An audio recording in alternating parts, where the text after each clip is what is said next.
Oh, what's up? Walang nagsimula na marunong agad at wala rin nagsimula ng may alam agad. So ngayon, Lods, yung mga nagko-comment dyan sa anak ng dahil. So wala tayong unang-una, may nag-comment dyan, ako daw ay nagmura. So natural, stress nga eh. So do sa sa sisiw daw, bakit ko raw sinisisi? At bakit hindi ko daw iniwalay?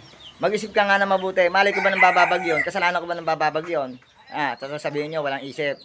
Oh, tapos ako may isip. Anong klase mga comment yan? Nakakatulong ba yan? Para kayong mga mema na lang kayo, may masabi. Yung may nag-comment dyan na puro okay naman, yung mga suggest nila. Ina-accept ko po yun, lahat po ng suggest nyo.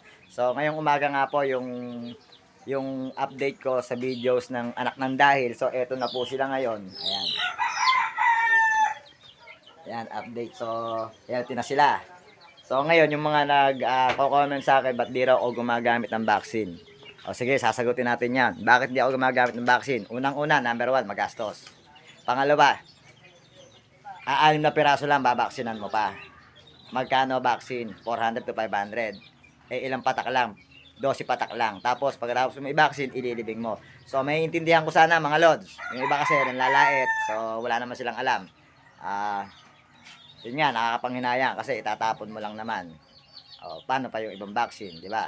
So, kaysa bumita ng ganon, ang talagang gamot dyan, pagsisikap at pagtsatsaga. Natural yon na dadanas tayo ng crisis. Pero kung maagay susukuan mo pa lang at aasa ka sa mga ganyang sa mga ganyang gamot, unang panahon niya hindi pa nga nauuso gamot nakakasurvive ang ibang hayop di ba? Ang sa akin lang, praktikalan lang. Hindi ko kailangan, pwede naman ako mag-vaccine kung talagang volume, gaya ng sinasabi ko sa inyo. Gaya ng mga game farm na yan, yung mga farm na yan. Natural mag-vaccine sila kasi unang-una, maraming quantity ang pinoproduce nila. Hindi katulad ko na backyard lang, small time breeder, nagsisimula pa lang sa walang alam. Kaya nga ako nagbablog para nga sa mga ideyang ibinibigay ninyo, nakakakuha ko ng idea. Kasi yung iba kasi sa inyo, nagbibigay ng idea, naiintindihan ko. Yung iba naman, nagdudunong-dunungan, nagrururong-nurungan. O di kayo na matalino, ako na ang mahina. Tulad ng kulungan na laang, magko-comment pa kayo nang dahil sa kulungan. Natural, alangan ilabas ko pa itong malaking brooder. Ang laki ng brooder, papaarawan lang, ilang peraso lang naman, 6 na peraso. Gamit ko ito. Edi mas magandang buhatin to kaysa dito sa malaking to. Mag-isip-isip naman kayo bago kayo mag-comment. So yun lang mga lods.